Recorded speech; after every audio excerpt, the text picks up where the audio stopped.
In Balia district, social worker Manu Singh has been making headlines for his efforts to spread the light of education.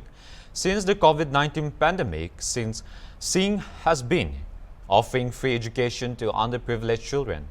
A resident of Gadwar, Manu Singh started these classes on his own without any institutional or government support, creating a unique platform for children to learn. His innovative approach, which combines education with sports, has become incredibly popular in the region. Driven by a sense of service, Manu Singh opened a school for the village children where, in addition to free education, there are no charges for school fees, uniforms or books. Only a minimal fee is charged to the parents of capable children.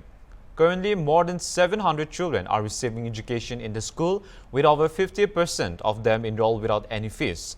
Singh's initiative continues to inspire and benefit the local community. Vivekananda ji के नाम से है। इस school में आप देख सकते हैं कि किस तरीके से एक छोटे से स्तर पे और एक छोटे से ज़िले के मनु सिंह जी हैं जो इस स्कूल का संचालन करते हैं और बच्चों की पढ़ाई पर सबसे ज़्यादा उनकी प्राथमिकता रहती है, किस तरीके से जो है बच्चों को आगे बढ़ा सके और पढ़ा सके। मनु सिंह जी हमारे साथ में हैं। मनु जी, एक समाज सेवी के तौर पे आप लगातार उभर के सामने आ रहे हैं और आए दिन आपके बारे में सुनने में आता है कि आपने कहीं बच्चों की मदद करी, गरीबों की मदद करी। कैसे, आपका क्या लक्ष्य है, किस टारगेट को लेकर के चलते हैं और स्कूल के संचालन के बारे में कुछ बताइए। देखिए, सबसे पहले मैं आपके चैनल को बहुत बहुत धन्यवाद देता हूं जो आपने इतना कीमती समय निकालकर और हमारे जैसे एक छोटे युवा नेता के पास आने का ये किया आपने। देखिए, मैं विद्यालय संचालित करता हूं। विद्यालय संचालित करने का मतलब ये नहीं है कि मैं धन उगाही करूं। आज समाज में बहुत सारे विद्यालय चल रहे हैं। आज मैं कोरोना काल से मैं देखूँ, कोरोना काल के बाद से आज भी ऐसे पेरेंट्स हैं जो अपने बच्चे को एक अच्छे विद्यालय में, जो इंग्लिश मीडियम विद्यालय है, उसमें पढ़ाने में सक्षम नहीं है। तो मैं बताना चाहता हूं कि मेरा विद्यालय उन बच्चों के लिए दरवाज़ा 24 घंटा खुला रहता है। जो बच्चे सक्षम नहीं हैं वैसे बच्चों का ना मैं एडमिशन शुल्क लेता हूँ, मैं एडमिशन शुल्क लेता ही नहीं हूँ और ना ही मैं री एडमिशन शुल्क लेता हूँ। और कम शुल्क में मैं बच्चों का पठन पाठन, चूँकि मेरा विद्यालय इंग्लिश मीडियम से है, क्लास नर्सरी से लेकर क्लास 11th इस साल खुलने वाला है, 10th तक संचालित होता था। तो मैं ऑलरेडी जो है समाज में मेरा ये सोच है कि मध्यम वर्ग के जो बच्चे हैं जिनकी इच्छा है कि मैं पढ़ना चाहता हूं लेकिन पढ़ नहीं पा रहे हैं, तो मैं उनके लिए ये विद्यालय संचालित कराता हूँ। बाकी मेरा कोई ये नहीं है। शिक्षा सभी का अधिकार हो, सब तक पहुंचनी चाहिए। थोड़ा अपने स्कूल को दिखाइए, आपकी कहाँ पे हैं, कैसे क्लासेस चलती हैं, कितने टीचर्स हैं, क्या आप सब्जेक्ट्स यहाँ पे बच्चों को पढ़ाते हैं, कैसे इसका पूरा संचालन। देखिए, मैं भले ही बताया कि मैं छोटे वर्ग से, एक छोटे परिवार से मैं बिलोंग करता हूँ और जिस तरीके से मैं विद्यालय संचालित किया, आज ऊपर वाले के आशीर्वाद से और मेरी मेहनत, जो आज मेरे विद्यालय में अनुशासन है, इसी क्षेत्र में बड़े बड़े विद्यालयों में जो, क्योंकि मैं इसलिए बता रहा हूं कि जब पेरेंट्स आते हैं तो बस एक ही चीज़ कहते हैं कि मुझे भरोसा है आपके अनुशासन, आपकी शिक्षा, और मैं जब बच्चों को भेजता हूं आपके विद्यालय में तो मुझे ऐसा लगता है कि मेरा बच्चा सेफ है। ये मुझे गर्व होता है। और मैं बताऊं कि मैं बहुत नीचे स्तर से विद्यालय, देखिए अभी इस समय मैं क्लास दिखाऊं आपको कि किस तरीके से 20 बच्चों से कोचिंग स्टार्ट करके उस पैसे को इकट्ठा करके मैं इस समय क्लास बनवाया हूं बच्चों के लिए, पठन पाठन, फैन की व्यवस्था, अभी कंप्यूटर की व्यवस्था, 24 घंटा जो है या बिजली की व्यवस्था में किसी प्रकार की कमी नहीं। आप यहाँ से वहाँ तक देखेंगे, अभी ऊपर भी काम चल रहा है, अभी आपके सामने आगे भी काम चल रहा है।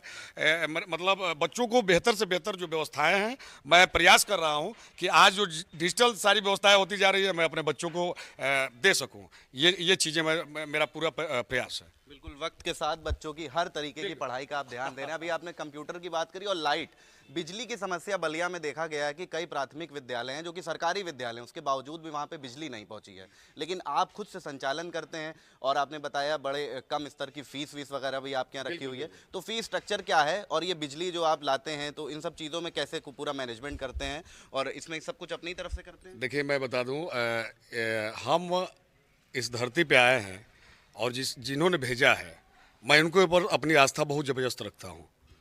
हम भोजपुरिया में कहते हैं कि ना घटले बा ना बटले बा।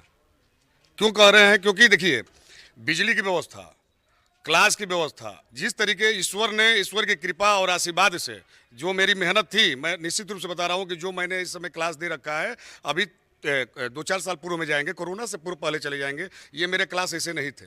मैं कहीं ना कहीं मेरे बच्चे जो है बहुत ही, लेकिन फिर भी बच्चों की संख्या 700 आज भी विराजमान है, जितना मेरा सीटें पूरा फुल है। और अभी मैं क्लास भी बढ़ा रहा हूँ। मैं बताऊँ, बिजली की व्यवस्था 24 घंटा, ये सोलर प्लांट की जो कनेक्शन है, ये जैसे जनरेटर की व्यवस्था है, तो जनरेटर की व्यवस्था से बेहतर मैंने सोलर प्लांट यहाँ पर लगाया हूँ कि ताकि जो है लाइट कटती है तुरंत जो है हम लोग सोलर प्लांट से बिजली बच्चों को, ताकि फैन ना रुके, क्योंकि गर्मी देख रहे हैं, मौसम भी जो है कहीं ना कहीं बहुत ज़्यादा परिवर्तन हो रहा है। अभी पिछले जो गर्मी पड़ी है, इस समय की जो स्थिति रहेगी, सांसें हो रही हैं कम, आओ पेड़ लगाएं। हम प्रत्येक वर्ष बच्चों को पेड़ भी वितरण करते हैं। और मैं ये बताता हूँ कि जो आज के परिवेश में हमारे जो ऑक्सीजन की कमियां होने लगी, तो आज समाज में मैं आपसे बताऊं कि कभी भी उस चीज़ों का महत्व नहीं रहता है जो फ्री में मिलता है। और आज ऑक्सीजन से हम और आप जीवित हैं, पूरी दुनिया जीवित है। लेकिन आज पेड़ों की जो कटाई हुई है, कहीं ना कहीं हमारे प्रकृति से बहुत बड़ा छेड़छाड़ हुआ है। तो इसलिए मैं बच्चों को ये बताता हूँ, आने वाली पीढ़ी है, जल बचाएं और पेड़ लगाएं, ताकि उनका भी जीवन अच्छे तरीके से संचालित हो सके। और आपकी कृपा से मैं बताऊं, बच्चों में जो शिक्षा है, अनुशासन है, हमारा परिवार और हम 20 स्टाफ के बाद हम लोग स्वयं जो है, जब तक क्लास संचालित होता है, प्रत्येक क्लासों में सीसी कैमरा, और सीसी कैमरा से ज़्यादा सबसे बड़ी हमारी कैमरा, हम लोग भी जो है घूमते रहते हैं, एक एक क्लास में बच्चे क्या कर रहे हैं, गतिविधियां क्या है। बिल्कुल, पढ़ाई के साथ उनका जो है रवैया भी सुधार। बिल्कुल, मैं आपसे बताऊं कि देखिए, आज जो घटनाएं घटित हो रही हैं, तमाम विद्यालय है, आपने देखा होगा कि विद्यालय जो प्रबंधक है, विद्यालय के प्रधानाचार्य हैं, बच्चियों के साथ ऐसा हुआ वैसा हुआ, हम डरते रहते हैं। ये हमारे बच्चे हैं, कहीं ना कहीं जब घर से निकलते हैं, जब तक घर जाते नहीं हैं, तब तक ये मेरी जिम्मेदारी है। और उन बच्चों को मैं बताऊं कि मेरे कुछ ऐसे युवा साथी हैं जो लगे रहते हैं, तमाम बड़ी बड़ी बच्ची आती हैं जो गाइडेंस करते हैं कि किसी प्रकार की कोई दिक्कत ना हो आज को परिवेश को देखते हुए। जी बिल्कुल, संपूर्ण रूप से जिम्मेदारी जब वो घर से आए यहाँ पे, और यहाँ जब तक घर ना चले जाएं। बिल्कुल। ये कॉपी किताब के लिए क्या, उसके लिए भी कुछ आप अपने अलग से इंतजाम रखते हैं कैसे बच्चों को, क्योंकि आपने भी कोरोना काल की बात कही, तो कोरोना में कई परिवार टूट गए, बिखर गए, आपको भी काफ़ी दिक्कतों का सामना करना पड़ा होगा, तब जाके आपने इतना बड़ा स्ट्रक्चर खड़ा किया, तो उसमें क्या किताबों का भी कुछ इंतजाम देते हैं अपनी तरफ से? देखिए, मैं बता दूं, कोरोना काल में बहुत सारे ऐसे विद्यालय रहे होंगे, कोरोना काल में बहुत सारे ऐसे विद्यालय थे कि जो कह रहा हूँ, फीस के शुल्क के चलते जो है कई विद्यालयों से बच्चों को निकाल दिया गया, लेकिन मैं बताऊं कि मैंने टोटल माफ कर दिया था।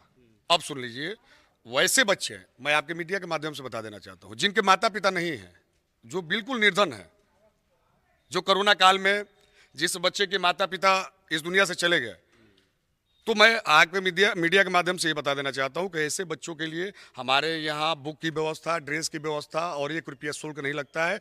मैं मंच के माध्यम से जब भी यहाँ फंक्शन होता है मैं बताता हूँ, अगर ऐसे बच्चे हमारे क्षेत्र में कहीं भी मिले, वाहन सुविधा फ्री, क्लास की सुविधा फ्री, ड्रेस की सुविधा फ्री, बुक की सुविधा फ्री, किसी प्रकार की कोई सुविधा वो उस बच्चे के लिए नहीं लगेगा, क्योंकि हम मानव हैं और मानवता हमारे अंदर जो है, हमारे अंदर ही सभी एक एक व्यक्ति के अंदर इस तरीके की मानवता जो है समाहित होनी चाहिए।